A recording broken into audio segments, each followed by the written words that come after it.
और आइए आक्रमण में बात कर लेते हैं इस समय की अगली बड़ी खबर की। अगली बड़ी खबर नाटो और रूस के बीच बढ़ते तनाव से जुड़ी हुई। जी हां, अगली वॉर ब्रेकिंग। नाटो और रूस के बीच में तनाव और बढ़ता हुआ नजर आता है। कैसे, समझिए। दरअसल अब नॉर्वे के सैन्य अफसरों ने बाकायदा आगाह किया है, रूस से हमला कभी भी हो सकता है, रूस की तरफ से नाटो पर अटैक हो सकता है। और इतना ही नहीं, अब जानकारी ये भी है कि रूस से हमला कभी भी संभव है। तो हमले अगर हुए तो घरों का अधिग्रहण करना होगा। पोलैंड, जर्मनी और ब्रिटेन की जंगी तैयारियां अब यहाँ पर नजर आती हैं। और जिस तरह से नॉर्वे की तरफ से यह आगाह किया गया, ये सचेत किया गया, उसके बाद में अब स्थिति और भी ज्यादा चिंताजनक नाटो के लिए बनी हुई है। डोनाल्ड ट्रंप जहां नए संकट पैदा कर रखे हैं, पूरा यूरोप इस वक्त ग्रीनलैंड की तरफ ध्यान लगाए बैठा है। और इसी मौके का सबसे बड़ा फायदा अब उठा रहा है रूस। यूक्रेन पर ताबड़तोड़ हमले हो रहे हैं, यूक्रेन को लेकर नई रणनीति तैयार हो रही है। सवाल बड़ा है, क्या व्लादिमीर पुतिन समझ चुके हैं कि यही सही वक्त है?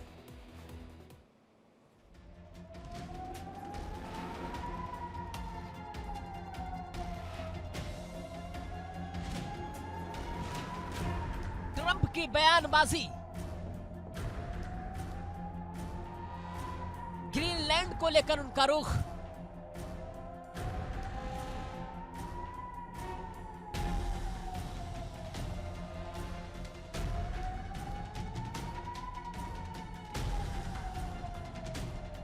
यूरोपीय देशों के लिए यह सिर्फ बयान नहीं, एक नया संकट है।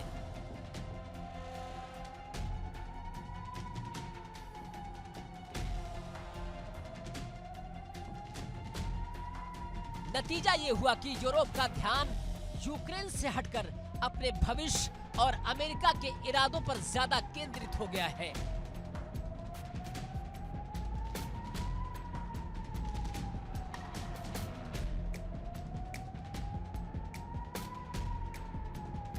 और जब ध्यान भटकता है तो खतरा बढ़ता भी है।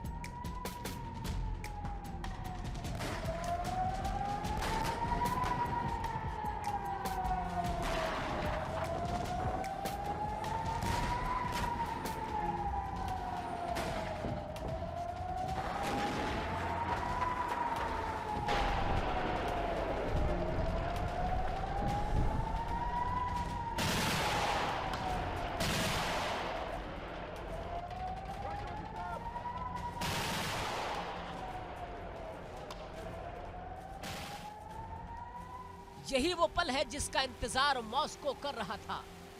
यूक्रेन पर मिसाइल, ड्रोन और जमीनी हमले तेज हो चुके हैं।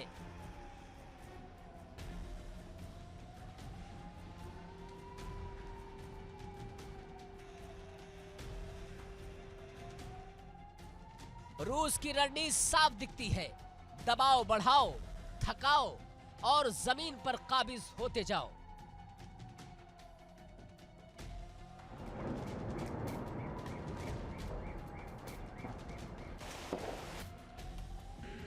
सैन्य विश्लेषकों का मानना है कि पुतिन अब छोटे छोटे इलाकों से नहीं, बल्कि यूक्रेन के बड़े हिस्सों पर कब्जे की सोच में है।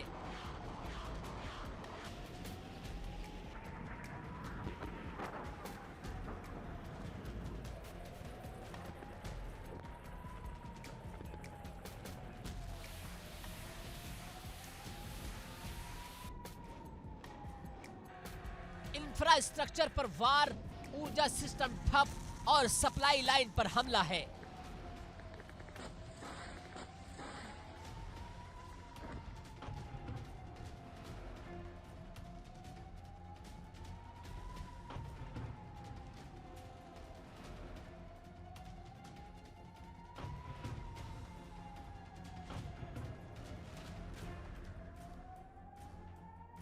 युद्ध अब धीमी गति से लेकिन गहराई तक घुसने की रणनीति में बदल चुका है।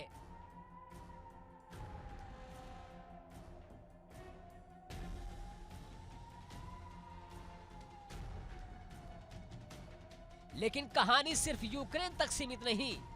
खबरें ये भी है कि रूस अब नेटो देशों को सीधा संदेश देने की तैयारी में है। यानी अगर यूक्रेन में दखल दिया गया तो अगला नंबर यूरोप का हो सकता है।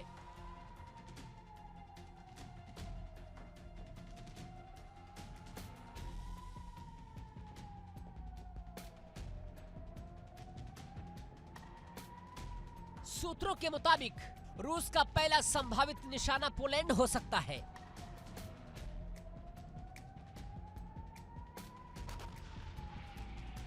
प्लानिंग की बात हो रही है। एक साथ कई मिसाइलों और ड्रोन अटैक्स, तेज, अचानक और विध्वंसक। हालांकि यह हमला सीधा युद्ध नहीं भी हो सकता है, लेकिन एक चेतावनी जरूर है।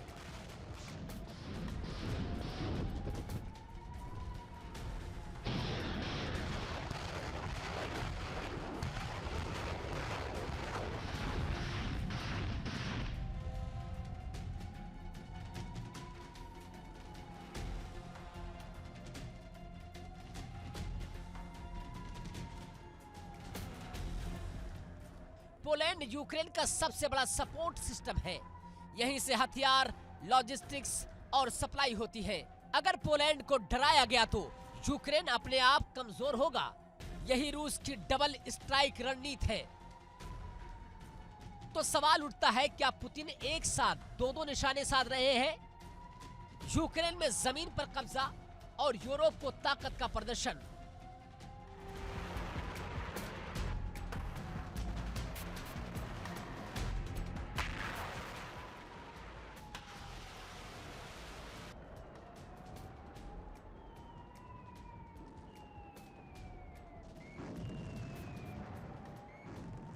सैन्य जानकार कहते हैं ये रूस की साइलेंट एक्सपेंशन पॉलिसी है, बिना सीधे नेटो से टकराए लेकिन डर का माहौल बनाकर।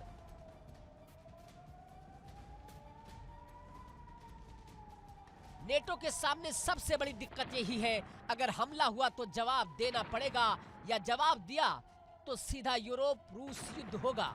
यही वो दुविधा है जिसका फायदा पुतिन उठा रहे हैं।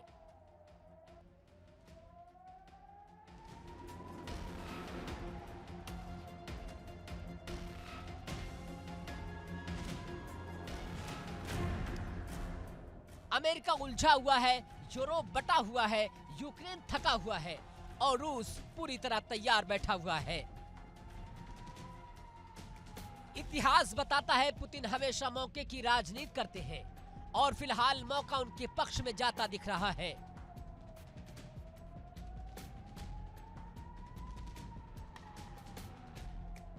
कोई बड़ा ऐलान नहीं, कोई खुली धमकी नहीं, बस हमले, कब्जे और दबाव। खामोशी से अपने लक्ष्य की ओर बढ़ते पुतिन की यही रणनीति सबसे खतरनाक मानी जाती है। तो तस्वीर अब साफ है, ट्रंप की नीतियां यूरोप को उलझा रही हैं।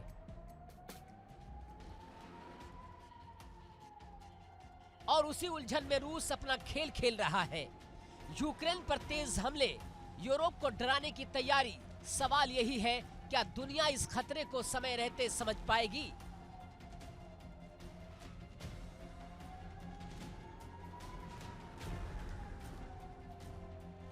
या फिर जब तक आंख खुलेगी तब तक नक्शा बदल चुका होगा। पुतिन खामोशी से लेकिन तेजी से अपने लक्ष्य की ओर बढ़ते नजर आ रहे हैं। Bureau report, India daily.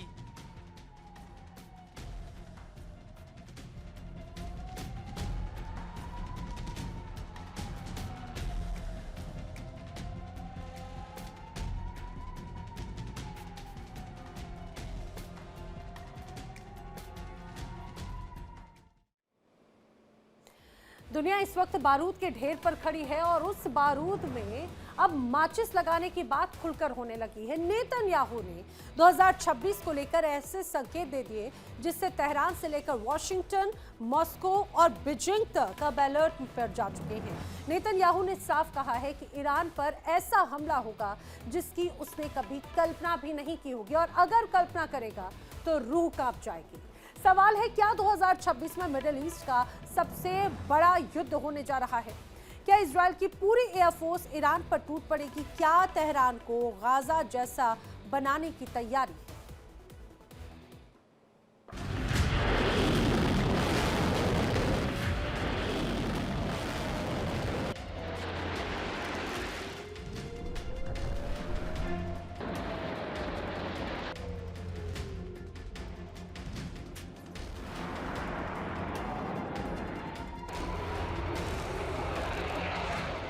20 जनवरी बेंजामिन नेतन्याहू ने जो कहा वो सिर्फ एक बयान नहीं था, वो 2026 का एजेंडा था।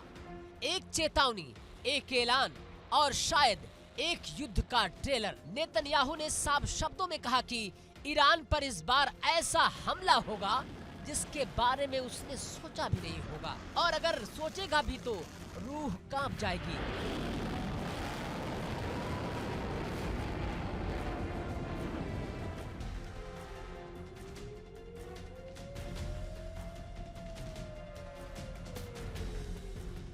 यानी जो जून 2025 में पूरा नहीं हो सका उसे अब 2026 में पूरा करने की हुंकार है।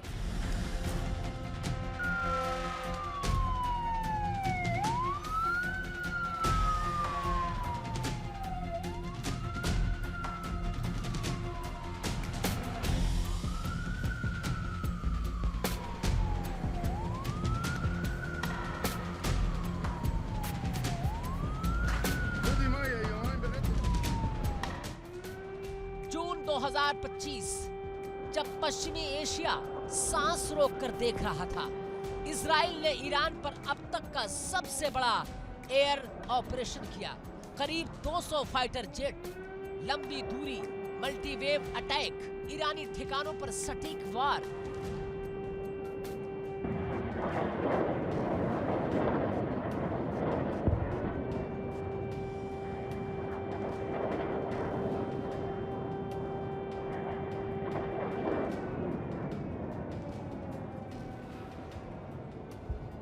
लेकिन नेतन्याहू के मुताबिक वो काफी नहीं था। अब सवाल है, जो 200 जेट से नहीं हुआ, क्या वो 300 जेट से होगा? 2026 के लिए नेतन्याहू का संदेश साफ है, डिटरेंस नहीं, डिस्ट्रक्शन।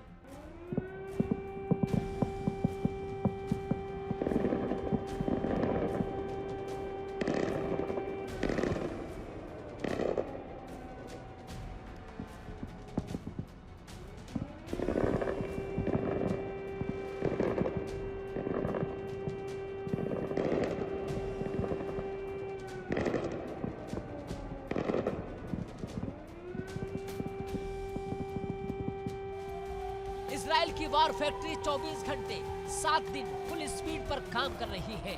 नेतन्याहू पहले ही कह चुके हैं कि युद्ध के लिए जो चाहिए वो हासिल किया जाएगा।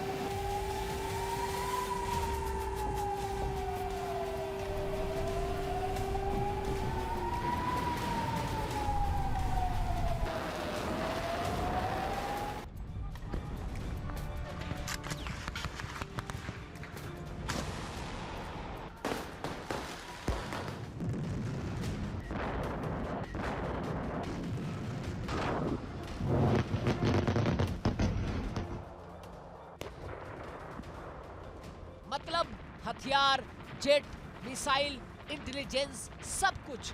अगर बात हो इजराइल की सबसे बड़ी ताकत की, तो वो नाम आता है इजरायली एयर फोर्स। आज की तारीख में इजराइल के पास 66 F-15 और 25 ऑर्डर पर है, 173 F-16, 48 F-35 फाइटर और 27 आने वाले हैं। यानी कुल मिलाकर करीब 287 फाइटर जेट, और जल्द ही ये संख्या 340 से ज्यादा हो सकती है। F-15 भारी बम वर्षक, F-16 multi role strike, F-35 radar से लगभग गायब। यही वो कॉम्बिनेशन है जिसे नेतन्याहू गेम चेंजर मानते हैं।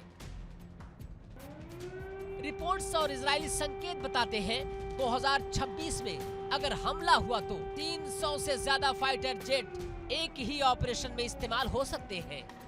एक साथ उड़ान, एक साथ टारगेट और मल्टी लेयर अटैक। हालांकि ये दावे हैं, लेकिन डर इसी दावे से पैदा हो रहा है। नेतन्याहू के बयान में सीधे नाम नहीं, लेकिन संकेत बहुत साफ है।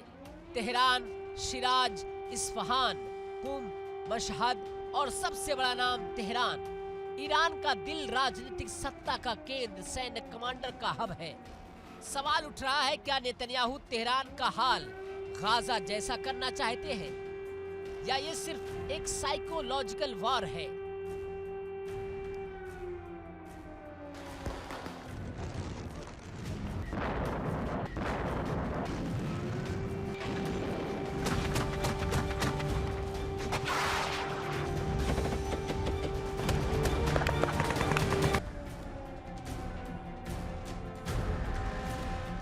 इजराइल के एक बेहद सीक्रेट एयरबेस से F-15 को दोबारा तैयार करते वीडियो, इस वीडियो ने तेहरान से लेकर मॉस्को और बीजिंग तक अलर्ट बढ़ा दिया है। ये वीडियो सिर्फ शो ऑफ नहीं था, ये एक मैसेज था, हम तैयार हैं।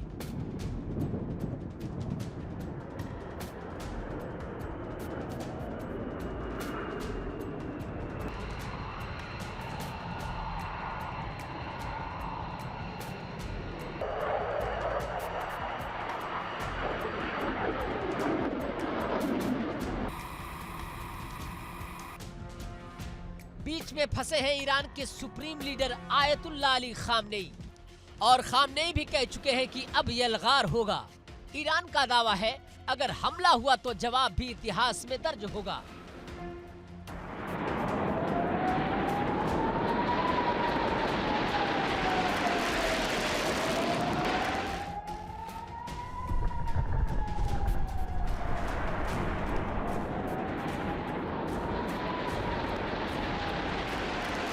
मिसाइलें, ड्रोन और प्रॉक्सी ग्रुप्स, पूरा इलाका एक बार फिर बारूद पर बैठा है।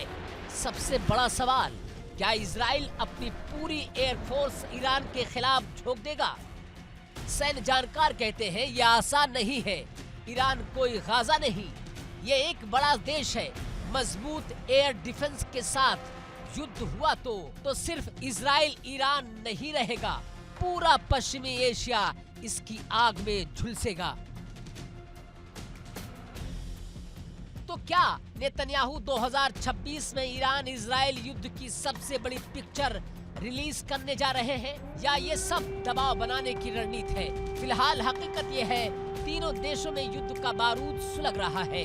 एक चिंगारी और पूरा इलाका धधक सकता है। ये सिर्फ इजराइल बनाम ईरान नहीं, ये ताकत, राजनीति और प्रभुत्व की लड़ाई है, और दुनिया एक बार फिर सांस रोक कर देख रही है।